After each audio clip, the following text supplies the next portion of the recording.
Welcome, everybody, to our second Saturday's monthly poetry reading. My name is Dan Kerr. I have the privilege of being your moderator of this program, hosted by local poet Kathy Donnelly. If you'd like to read one of your poems, we will have an open read. Put your name in chat, and I will call upon you in the order that you put your names in. Please keep your microphone muted. There's a temptation of people to keep their microphones on. Would you please resist doing that? There's two things. One, you get background noise. And two, what happens if you have your microphone on, sometimes the video feed will go to you as opposed to the person who's actually reading, which is very distracting when people, and I've had complaints from the poets, hey, how come when I was reading you had someone else's face up there? It's because other people insisted on keeping their mic on when others were speaking. So please keep your mics off. Feedback is a gift, and Kathy and I have been doing this virtually for about 5 years, but we're always looking to refine it and make it the best that it can be. So I have a very simple email, danielbkerr@verizon.net. If you see something today that you like that we do, if you see something that you don't like, please let us know, and we will respectfully consider any feedback that you might provide. Planned agenda for today, I'll get you settled. I'll turn you over to Kathy, who will do an introduction. Our featured poet is the first ever poet laureate of Suffolk County, George Wallace, who will be our featured reader today. Then we'll have the open read. Then we'll bring George back for an encore. And then Kathy will deliver some closing remarks and also announce the poet that we have lined up for February. This is one of many outreach programs that we do at All Souls Church. I recognize you're here for poetry, not for evangelization. So what I will do is I will just mention 3 outreach programs that we do that the poets participate in. So quite a few poets come to the monthly concert series. We've got 2 jazz musicians tonight. And I know these guys were a big deal when Tom Manuel, the leader of the Jazz Loft, came into the morning prayer service on Tuesday, interfaith morning prayer service, and said, you got the Anderson brothers? I've been trying to get those guys for years. So these guys are jazz musicians, and they're going to be doing Broadway show tunes. So that's tonight at 6 o'clock, Saturdays at 6. Someone inevitably calls and says, what time is the Saturdays at 6 concert? It is indeed at 6 o'clock. It'll be in the church tonight at 6 for the Anderson brothers. We do the poetry once a month. That was a picture years ago. We used to do it in the church. Since COVID, we went virtually, and the fact that we got Nicola here and participating from the UK, and George participating from Huntington, and Virginia participating from Shelter Island reminds us all that there are inherent advantages to keeping it virtual. So we're likely to keep this program virtual. And also once a month, we do Native American drumming. That's come out of the Indigenous Peoples Experience. That's our shamanic drummer there, Rick Stadler. We do that once a month as well.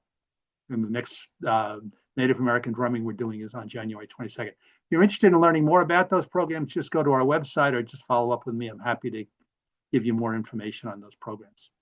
Once a year, we combine our 3 outreach programs. Our monthly programs are music, our poetry, and our Native American drumming. We combined them into one program, which was conceived years ago by Carmen Bugin before she moved out to Minnesota or Michigan, someplace in that mysterious Midwest. Conversations of the Sacred. And what we do is we take poems from various spiritual traditions read by local poets, and you'll recognize the names there. Barbara, obviously, you recognize she's here today, and Jack, and other people whose names you'll recognize, Kathy and so forth. So they read the poems, and then each poem is followed by a musical interlude, either by Dan Kinney on the historic urban organ that we have in the church, by our Native American drummer, or by musicians from the university. And the date of this year's program is September 5th. So if you want to read in that, you want to be one of the readers for that, just let me know. We do have a couple of openings, and again, we have the readings done by local poets. And then once a year, we do the Souls for All Souls 5K run, 2K walk. And this program celebrates 5K run and 2K walk. We're now in the 18th year of this, and this does 2 things. One, it celebrates the various ways that we serve the community. And also what it does is it raises funds to make the church accessible to all. When we used to do the program in the church, and we had Gladys Henderson was our poet laureate. She used to be the host, and she had to stop hosting because she couldn't take it up the steps. So when Stanford White designed this church back in 1896, life expectancy in the US was less than 50 years. So he didn't really concern himself with accessibility. So this project will make the church accessible to all. The date this year is October 4th, if you want to participate. Each year, you'll recognize the various poets there. Each year, We have a group called the Live Poet Society that walks in the race. We're still waiting for our first poet runner. We have room for runners as well, but you'll recognize Richard and Kathy and Barbara and others there, the two Barbaras and Wendy. So each year there, the Live Poet Society walks as well. So with that, I welcome you, and I will turn you over to Kathy for her thoughts and for the introduction of George. Kathy, they're all yours. Remember to put your mic on, please. Okay. So welcome, everyone. Thank you for coming on this dreary, rainy Saturday morning. Maybe it's why we were all staying home anyway. But then again, George is such a thrill to listen to. I start with reading a poem from someone else, and I usually find people who have a great note. But this poem just is so delightful. It's by a man who did pass away, John Williams, Ginger Williams' husband. He was a historian at the university, but a great writer and a very sort of sort of quick humor in a delightful way. The poem is it's a narrative poem, and it's called A Forgetting. I just had this thought a moment ago. It was, oh, brilliant, brilliant, but gone, blown away like a molted feather. My mind is wind swept, my synapses aflutter. Do you know what I'm saying? Try to bring to mind one of those juicy blackberry ideas, lush and tempting, hanging just out of reach. I am talking not about some mere quotidian notion, but a great formative idea, a great solid oak of an idea, a silver and gold insight that would enrich our world. The thought I had just a moment ago was one of these, but some paroxysm interrupted it. This diabolical wave pushed it out of reach, and it sank over the horizon like a little knockabout in a running gale, just seconds before I could set the anchor in a glassy safe harbor. Now it is lost. And the loss to me, the loss to all who would have gained from this messianic, revolutionary, great idea of our age is incalculable. Excuse me while I meditate, while I try to coax it back. That thought I had but a moment ago, my original thought that could have saved us all. That's John Williams. So now I wish to welcome our reader, George Wallace, writer in residence at Walt Whitman Birthplace, author of 44 chapbooks, that's amazing, of poetry, and 7 albums of poetry to music. I think everyone on my list, and if you're not on my list, please give me your email, because I'm sending one of those poems to songs out every week. Editor of Poetry Bay, Long Island Quarterly, and Walt's Corner, in the Long Islander. That's a newspaper. Creator of Poets Building Bridges and international triangulation winner of Penn Oakland Josephine Miles Poetry Award. Regular participant and honoree at major international literary festivals in the US, Europe, Asia, and South America. MPH, UNC Chapel Hill, MFA Pacific U, honorary doctorate in Spain. We welcome George, our dear friend, our first poet laureate, which was mentioned, and someone who supports us all in small or big ways. Thank you, George. Right. Thank you, Kathleen. Thank you, Daniel. A shout out to your beautiful little gem of a church. If there's ever a stair walking competition with your 5K race and your 2K walk, if there's a competition to see who can get up the stairs the fastest, I'll participate in that. Till then, I look forward to the special access you have in the works for the church. If anybody does not know the church in St. James, right? St. James, yeah. Stony Brook. All Souls, Stony Brook.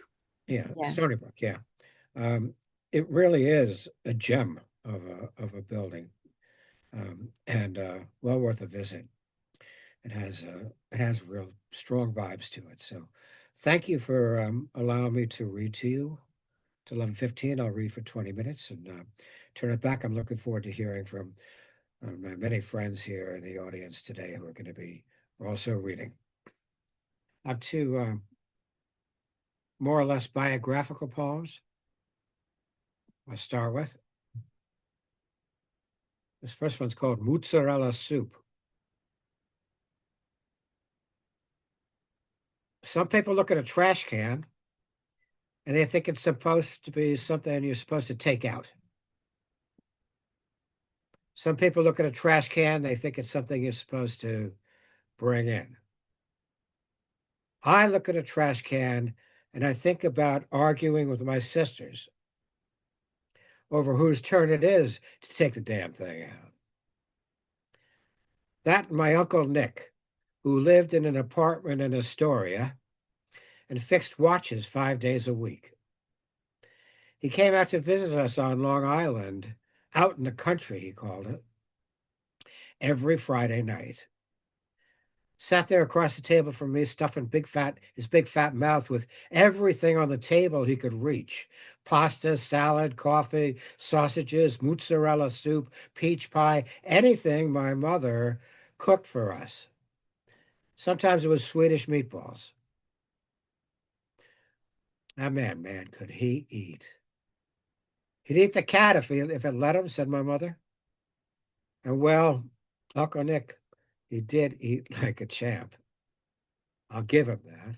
He was king of the dinner table Friday night. Took so long for him to eat that Mom used to lose patience with him. My sisters lost patience with him, but not me. It was fun to watch his face. Would go red as a tomato on a vine, and the sweat pouring off his forehead. And besides, he was always sneaking wine and laughing about it and winking at my dad and saying things like, you know, boys, some people in this world, they look at water in a glass and they say it's half empty, and other people say it's half full. But the smart guys know better than either of those. We're the smart ones. The smart ones know what to do with a glass of water. They put it down on the table and they pick up a glass of wine. And he'd nod his head and look around the table for approval and wink and then drink down the wine and ask for another to fill up and go back to eating in brilliant silence until there was no food anywhere left and his plate was empty and my mother would clear the dishes finally, and Uncle Nick and my father went outside to smoke cigars. That was my Uncle Nick, until one Friday night when he didn't come around anymore. He had a heart attack. He croaked. Just like that, said my father. He croaked. He dropped dead in his mozzarella soup. And well, they held a funeral for my Uncle Nick in a cemetery in the city, and I had to attend and wear a suit and tie. They put old Nick in a dead man's grave, and I was there to watch as that box full of Uncle Nick went down, and it was not a pretty sight, let me tell you. That grave wasn't half empty, and it wasn't half full. It was all that was left of Uncle Nick. And I wanted to cry, and I was supposed to cry, but I just couldn't cry. So I listened to my sisters cry with their big fat sister tears until the crying was done, and then we all went back home to our house in the country, and we ate mozzarella soup until I stopped thinking about what it means to die.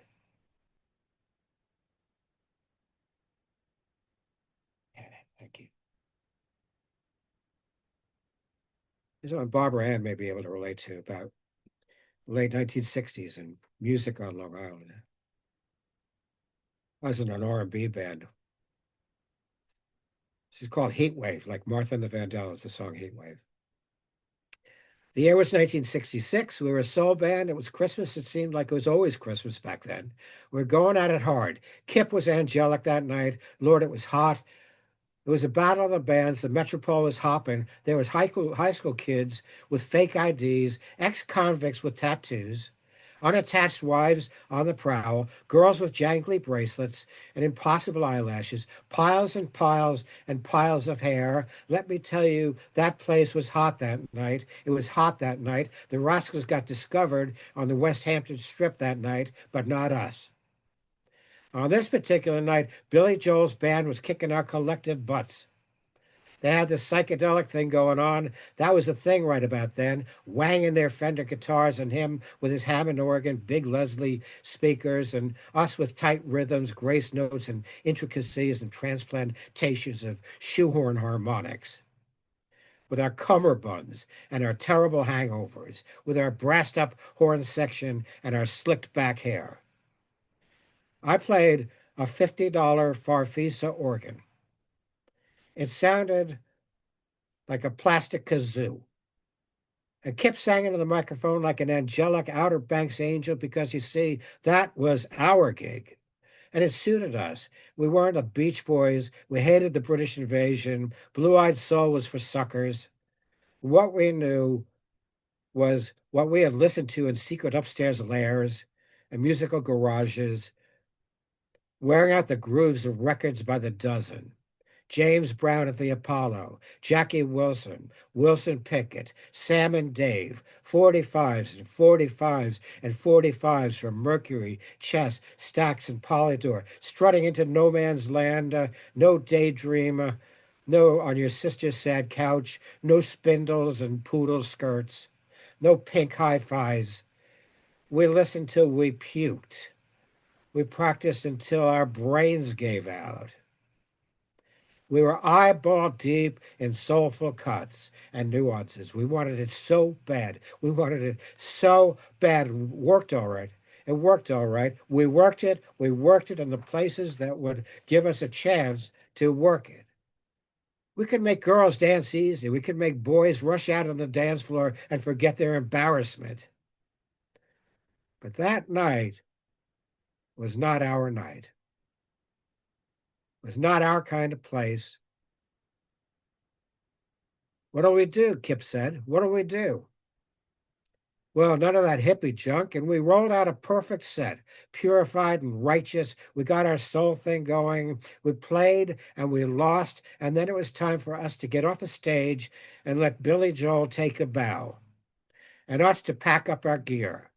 But before we did, we played our break song twice, as if it was the last time anyone on earth would hear the kind of music we were playing inside our heads. Heat Wave by Martha and the Vandellas. And afterwards, in the van driving home in the dark, and me driving, the rest of the guys asleep in the arms of their instruments, Kip said to me, George, neither Martha nor the Vandellas ever sang that song so tight, so angular, so pure, so tragical, so sweet and perfectly true. And he was right. The year was 1966. We were a soul band. And that was all the Christmas I have ever wanted. Thank you.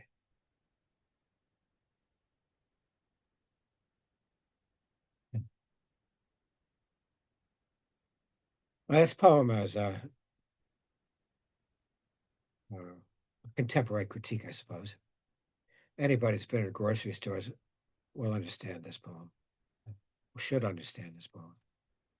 Our food in your hands.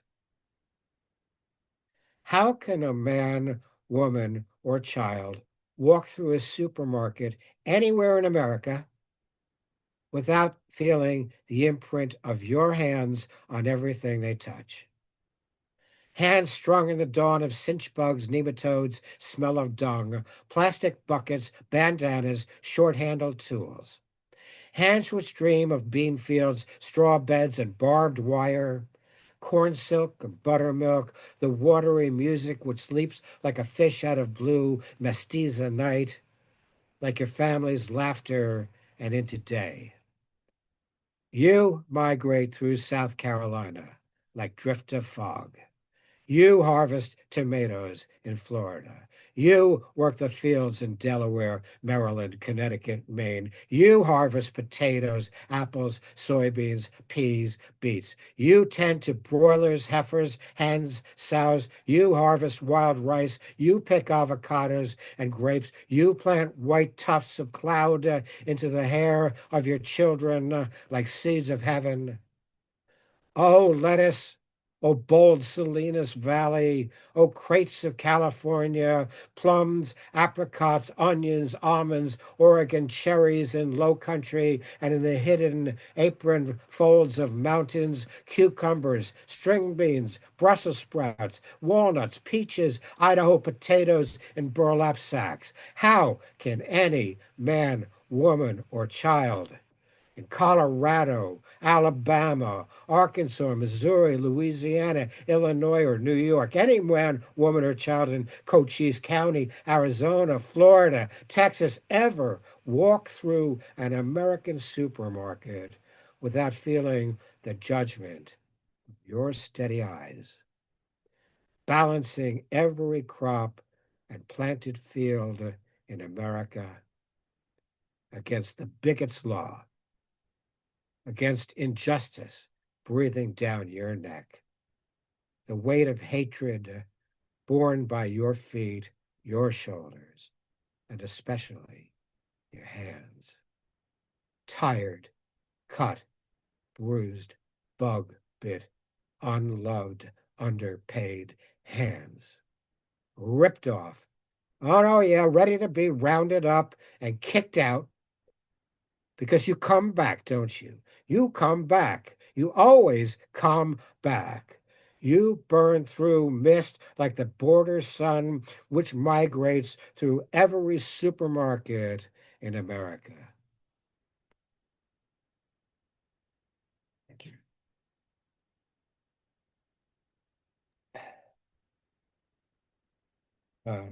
That was George. You want to stop there? Or you want to have another one? Oh, was that 20 minutes? No, but yeah, it's okay. It was 13, but if you want to read another one, you can. Otherwise, we can bring you back. A choice is yours. If you have others you want to share, we got time. I'll read one more. Okay. And then please. I'll come back for the finale. Okay.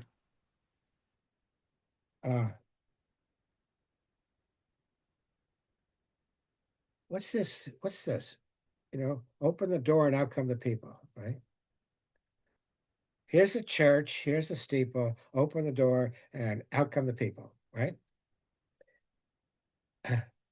This is based on that. One earth, one people. The more I sleep, the more I dream. The more I dream, the better I pray. So listen to this. Here's the wall. Here's the people.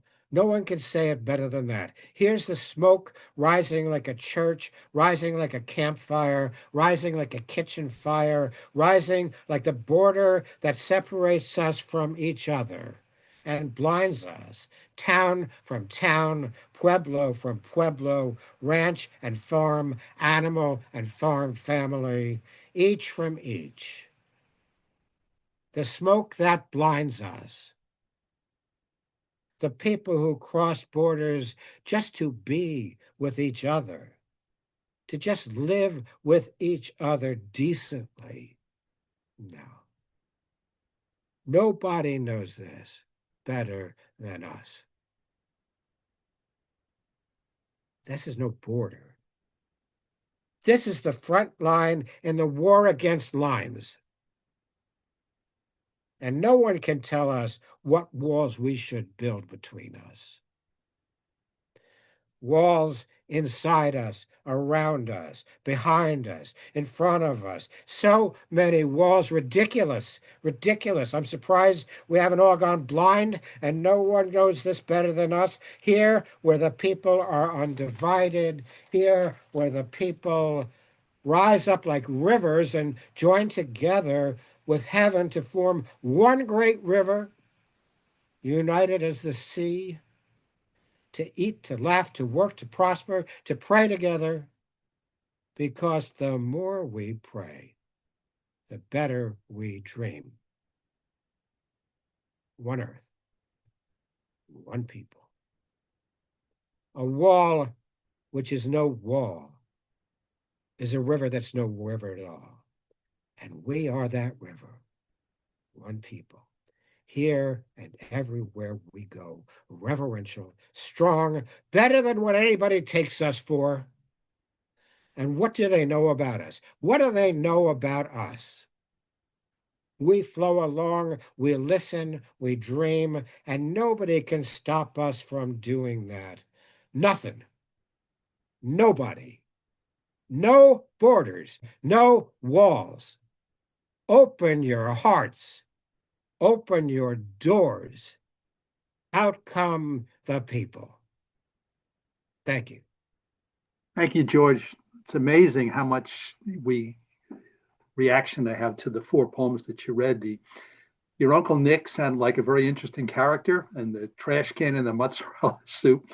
Just I felt like I was in that room watching him eat. That was wonderful, and that recollection. When I listened to your poem about that night in 1966, I forget, was it the Four Seasons that did the song "Oh What a Night"? So the message was the plot was a little bit different, but the thought of you guys up on stage and the fact that it wasn't your night, and being overwhelmed by Billy Joel and the recollection on the way home with the musicians sleeping on their instruments, about how you guys really nailed it. And every time I hear that, next time I hear that Heat Wave song, I'll think of you guys. And that walk through the supermarket was really a wonderful reminder of all the hard work and all the effort that goes into the people that harvest our food. That's just I lost count of the number of states that you had there, but you must have had about 20 different states that were mentioned. And the play that you did on all the people in the steeple was just beautiful and moving and very timely. So we thank you for all that. It was definitely memorable and just a very poignant and beautiful reading. Thank you. Thank you, Daniel. Bringing you back for an encore. So, okay, so we'll bring George back, and thank you, George, for going on mute. Follow George's example, and we're going to go into the open read now. So, for the open read, just a couple of guidelines. We have some people who are new to the program. So, again, put your name in chat, and I promise that I will. And anyone who put the name in chat, I will give you an opportunity to read, and we'll call upon people in the order that they put their name in chat. Please, only one poem, no more than one poem. And please, no poem longer than 5 minutes. We have a limited amount of time. Please, that was 3 pleases. Keep your microphone muted. If you have your microphone on, it creates all sorts of challenges in terms of the program. So please wait to be called upon to read. I will announce the readings in groups of 3, and then we'll bring Kathy back after the open read. We'll bring Kathy back to close the program. And we generally end sometime between 12. We've never ended. The latest we ever ended was last time we had George read. So may go a little bit after 12 today, but we'll see. Okay. All right. So we're going to call you up in groups of 3. And the first poem, we always start with Marvin because we respect the fact that he is chat challenged. So it'll be Marvin, and then Nicola, who's got to get to church, and then Virginia, and the celebration of the contributions of Shelter Island, and then Virginia. So Marvin, Nicola, and then Virginia. So Marvin, we'll start with you. Okay, the speaker in my poem is not necessarily the poet. It's called Rockaway Line. Woodmere. I want to tell her she's wasting her life reading that trash with the glittering cover. I leaned over and read a line once. She wiggled out of the nightgown. Jason gasped. I want to tell her Valley Stream. But do I want to tell her she with the red nails, who with the book on her lap, takes out her beauty shop and brushes on a new day? Some mornings her friend sits on the aisle and talks of dancing in Florida, and you're a fool if you don't make reservations, and the guys are cute. And I'm going to waste breath on someone like her. Rosedale. I want to tell her that if she lived many lives, then one could deal with Bloomingdale's and Dynasty and Glamour magazines. But there is only one life, and it's speeding by as the train is, and there is no round trip. Locust Manor. But can I reach her? Is there something to touch that might quiver the Schott or Mozart? Is that painted face hiding another painted one skin deep? Can I bore through the plastered wall, get past the eyes rimmed by purples, and catch a flame? Or was it never there? Forest Hills. Who am I? Am I a god who knows what is Olympian? Perhaps she's happy and that's enough. Among the yachts of Antibes, the boudoirs of sheiks and shahs, the ancient castles warmed by new lit love, all secondhand, written by a packager of female toys. The tunnel. I want to tell her that tinsel covered books, acid scar the mind, but in a perfumed world, how far away she is. A seat away could be, from Thomas Mann to what's that name? Penn Station. Another trip wasted. Thank you, Marvin. Having ridden the Long Island Railroad for 25 years, I particularly enjoyed that poem. Okay, over to Nicola. Okie doke. George, thank you for those poems. They were lovely, especially the last two, needed to be said. This one gets trotted out every year. It's rather different to what I normally write, but it's appropriate for this time of year. I wrote it 2 years ago, and the sentiments are still the same. It's called New Year's Resolutions. New Year's Eve, the turning of the year, time to take stock, time to make changes, a chance to start afresh, to take a walk each day, to only drink when it's a celebration, to lose some weight. That's enough to be going on with. I don't like exercise, but walking's good for you, they say. So I walked, just round the block, no need to get carried away. Then it rained. No point in getting soaked. Only drinking when it's a celebration went better. There are so many things to celebrate. Birthdays and Christmas, anniversaries and Easter, solstice and equinox, when England win at rugby, when Wales, Ireland, Scotland win at rugby, delete is appropriate, when the All Blacks win at rugby, when the All Blacks play rugby, oh, blow that, when anyone plays rugby. Then there are the small things, the evening song of a blackbird, the first primrose of spring, the delicate ethereal beauty of a snowflake, frozen lace enough to melt the Snow Queen's heart, the fact that I can open a champagne bottle properly without all that nonsense with exploding corks, so vulgar, so wasteful. Well, maybe I did stretch the causes for celebration just a little bit. As for losing weight, what can I say? The spirit was willing, but chocolate, the food group of the gods, steamed sponge pudding and custard. So I didn't keep that one either. Well, maybe next year. Thank you. Well done, and indeed very timely. Okay, Virginia, over to you. Mute myself here. Well, I want to thank George for such evocative poetry. Brought me back many years. 13 years ago today, I was in New Zealand, and I wrote this poem shortly after our return. Traveling a remnant of Gondwana. I have seen the Tasman Sea rising green before me, flooding the flats at Nelson, my face aslant to the wind, palm fronds slapping the air above me. No canoes tried the entrance, only pleasure craft. And yet there once were carved, red-beaked craft, silky in the shadows, their Maori paddlers dragging fiber nets for small fish. In storms, they paddled upstream into greenstone country, caught eels while they waited to return to the sea. The giant birds are gone. Fiber nets caught them too. There is no paradise of man and beast, nor man and man. The museums of North Island, near the Pacific riptides, are filled with giant clubs, axes, short spears of stone. The Europeans added some firepower to the base.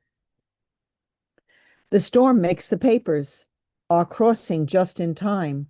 South Island is before us.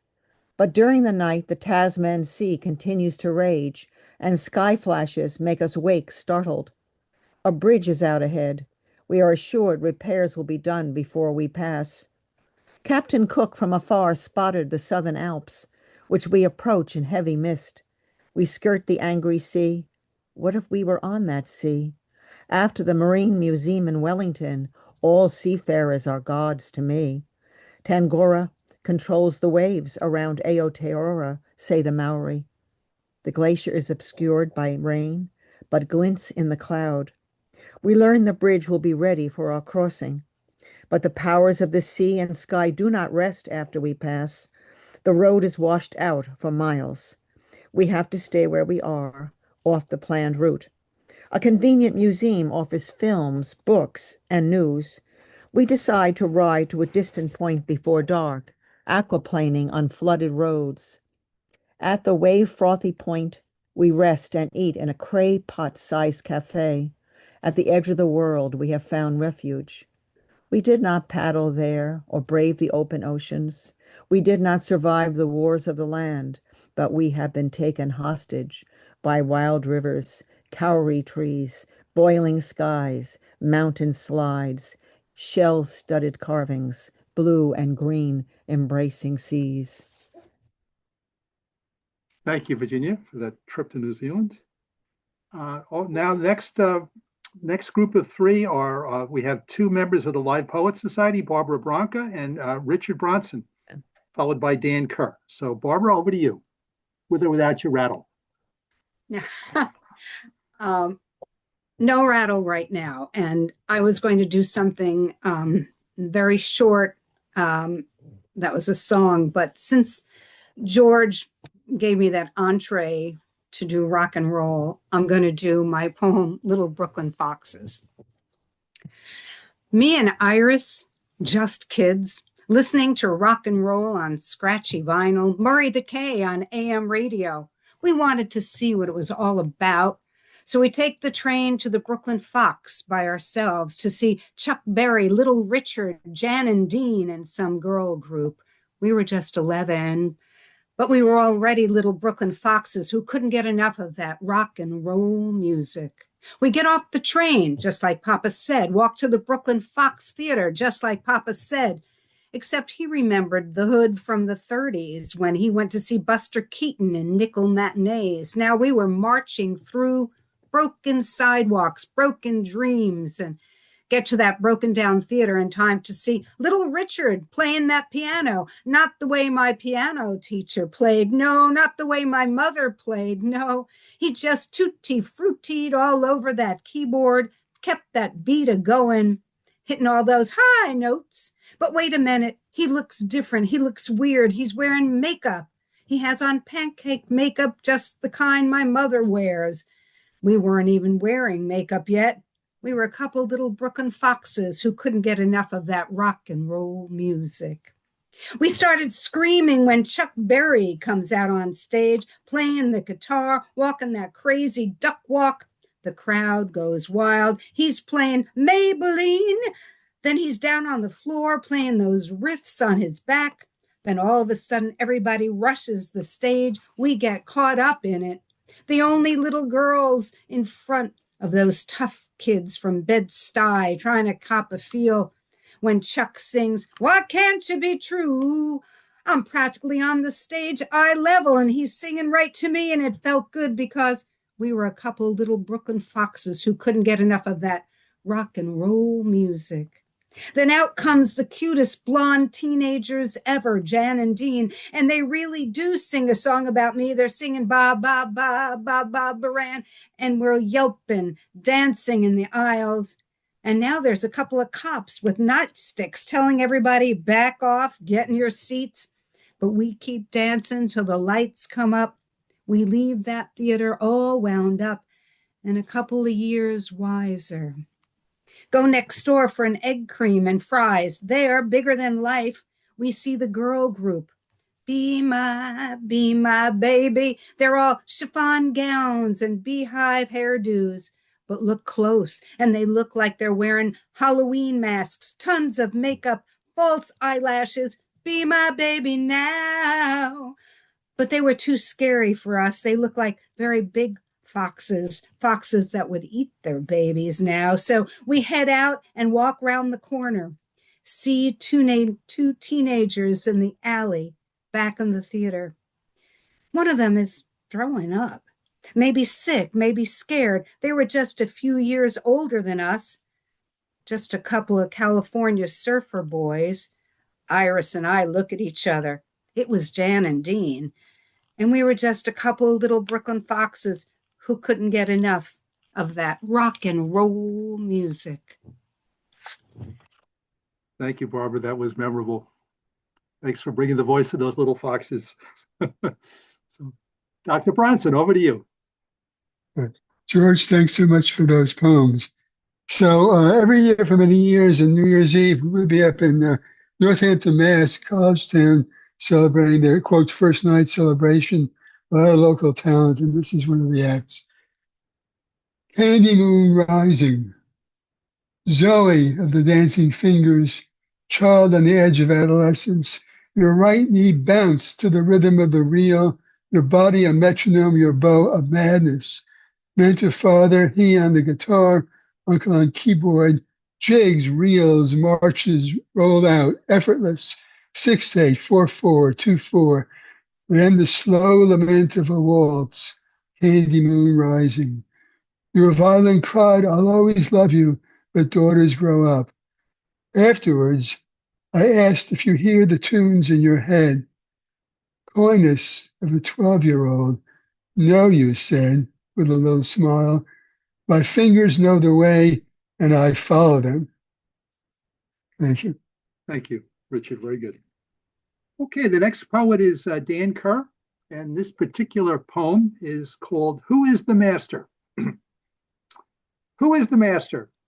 The great philosopher Jerry Seinfeld famously asked, if an alien observed a man walking his dog and picking up his poop, who would he think was the master?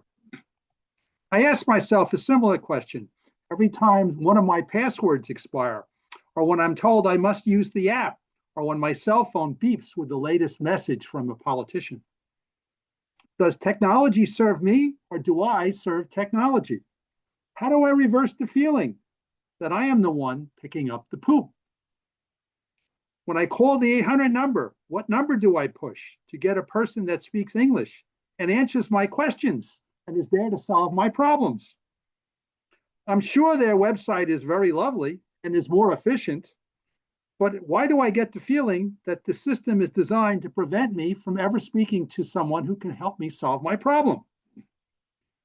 How do I resist a world where technology rules? Well, maybe tomorrow I'll leave the cell phone at home and take the dog for a walk on the beach. Thank you. Okay, the next group of three is Rose, followed by Robert, and then followed by Sherry Lynn. So Rose, over to you. Good morning, everyone. Hi, George, twice in 1 week. It's my lucky week. And great reading. Hi, Joyce. I'm going to read something that's published in the Scene, the December issue. Just as a reminder to all of us. And it's titled We the People. At the core of our democracy is we the people, the ones who came to this land many years ago for a better opportunity for ourselves and our loved ones. We the people stand in unity for justice, equality, and governance by representatives we elected to have authority in dispensing the laws of our founding fathers took care to establish, with principles for us to abide by. We the people are the ones who make this country strong, those who have fought and even died for our freedom to stand as one nation under God, indivisible, powerful against all enemies. And to those who've served to protect our privileges, we owe our gratitude and reverence most of all, for in the name of our flag, they gave their all. We, the people, will continue the legacy bestowed upon this country as we follow the blueprint set forth long ago in our Constitution to give the people power to hold elected officials accountable.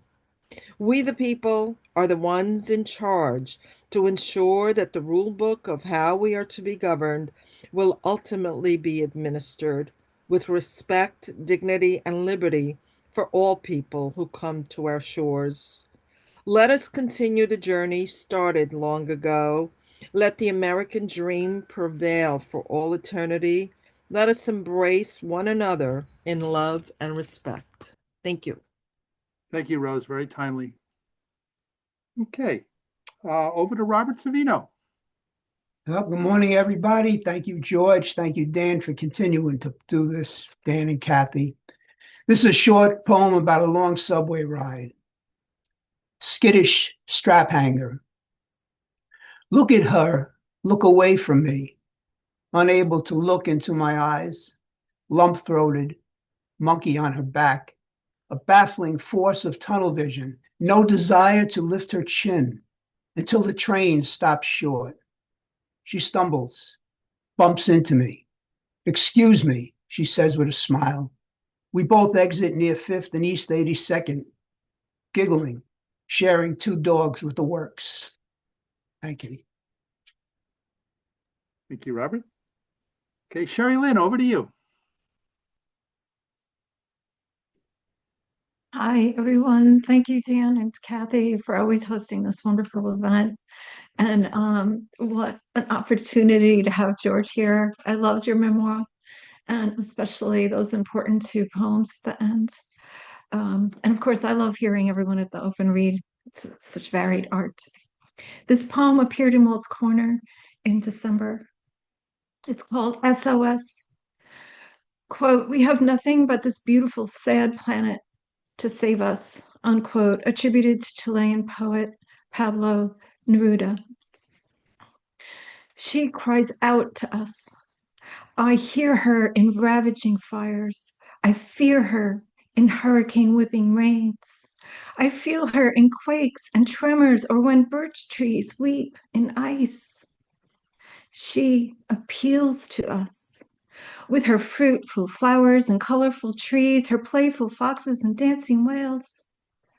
Our deafness wounds.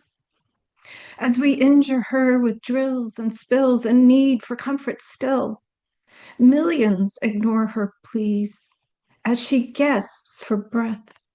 In an exhale of flames and floods, she thunders at us, trying to save our souls and homes. If our hearts would listen. Thank you. Thank you. Very moving. Okay, we've only got 2 more folks, and that doesn't mean that if you still want to read, you can still put your name in chat. But the 2 others that I have who indicated they want to read, we'll have Shu followed by Joyce. So Shu, over to you. Shu, remember. Good morning, everyone. Morning. And Happy New Year. So hard to believe, we're in the year of 2026. So as we start this new year, so with the old new year still echoing in our mind, I feel like this is the right moment to share this poem. So I post my writing in the chat, so while reading you can follow. A tear of time. Time we clutched so tightly. Only at end, the palm lies open, already empty. Like leaves surrendered to wind, like paddles riding the current.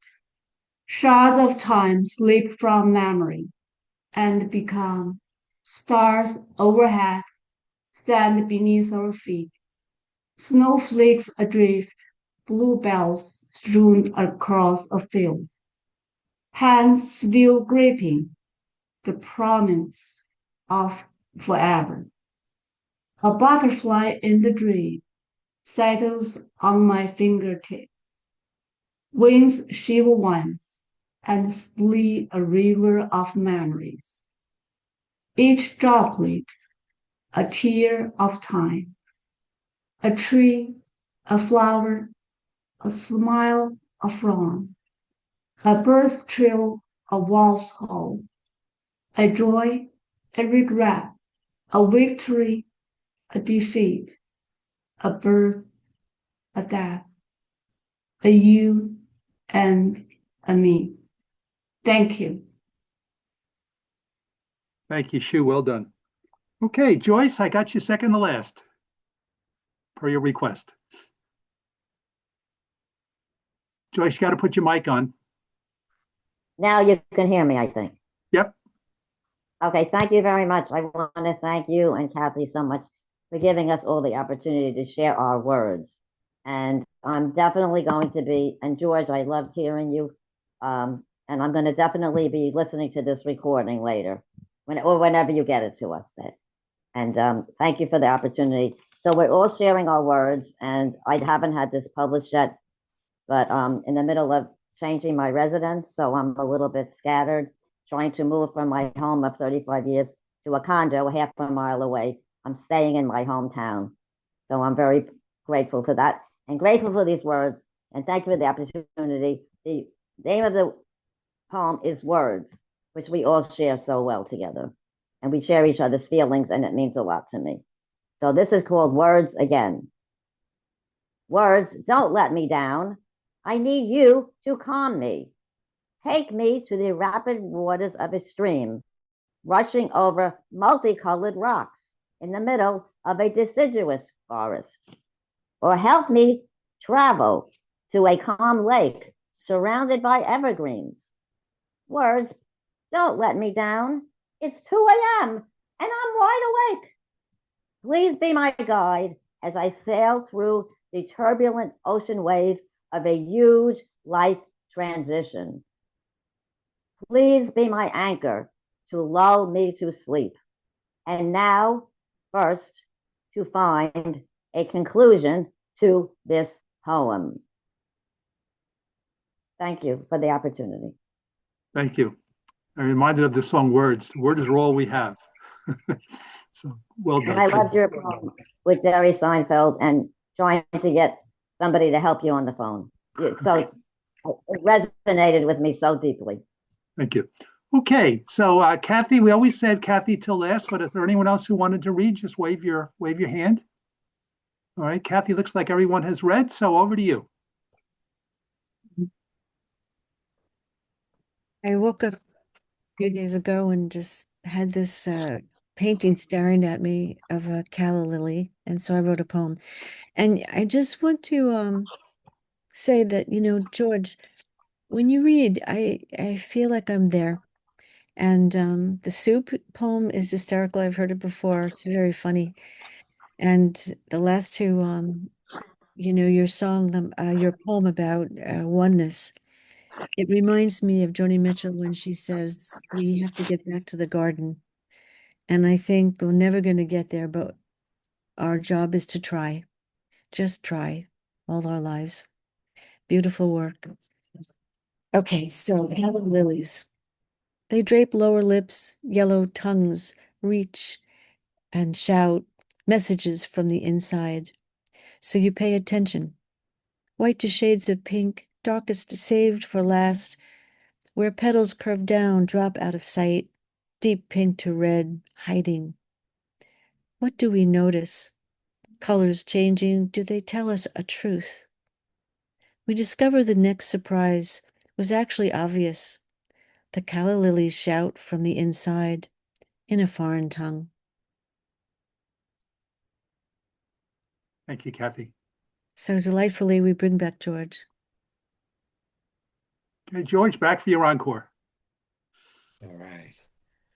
In the 1 minute we have, but it's before 12, I'll read you a short poem. But first, let me thank Kathy in particular for sending my songs out to people on a weekly basis. That means a great, great deal to me. I'm trying to figure out ways to share what I'm doing with poetry and song together. And that's an important facet of it. We just reached 150 subscribers on my YouTube, and anybody that wants to subscribe would mean a lot to me. Gained 50 in the past couple of weeks, so it's a micro teeny amount, but every bit helps. So think about finding that YouTube account of mine and click and subscribe so that we can extend this project of mine. Easy money. Just like we were in heaven. Yes, heaven. We climbed each other like alley cats. The way the alley cats climb lucky rainbows. Oh, it was easy.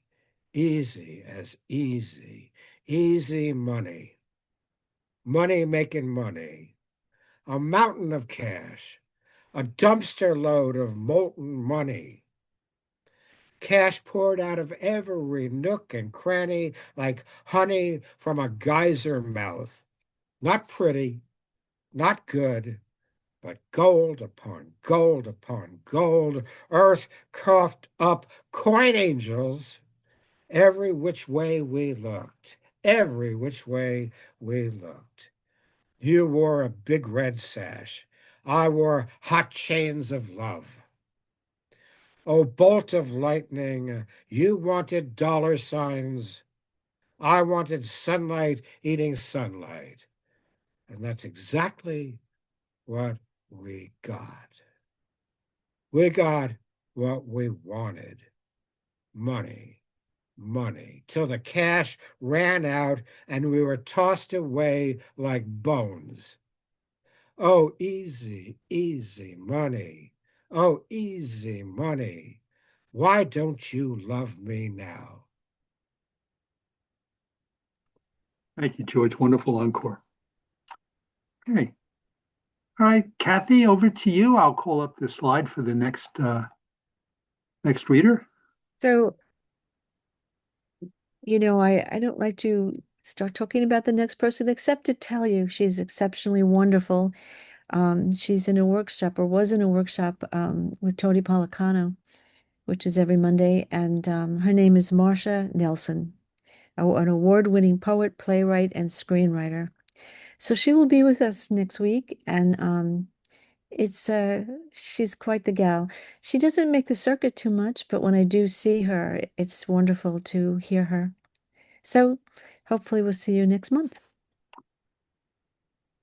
Okay, thank you for everybody. I'm going to remind you we do this once a month, and I'm going to now stop the recording. So thank you for joining us.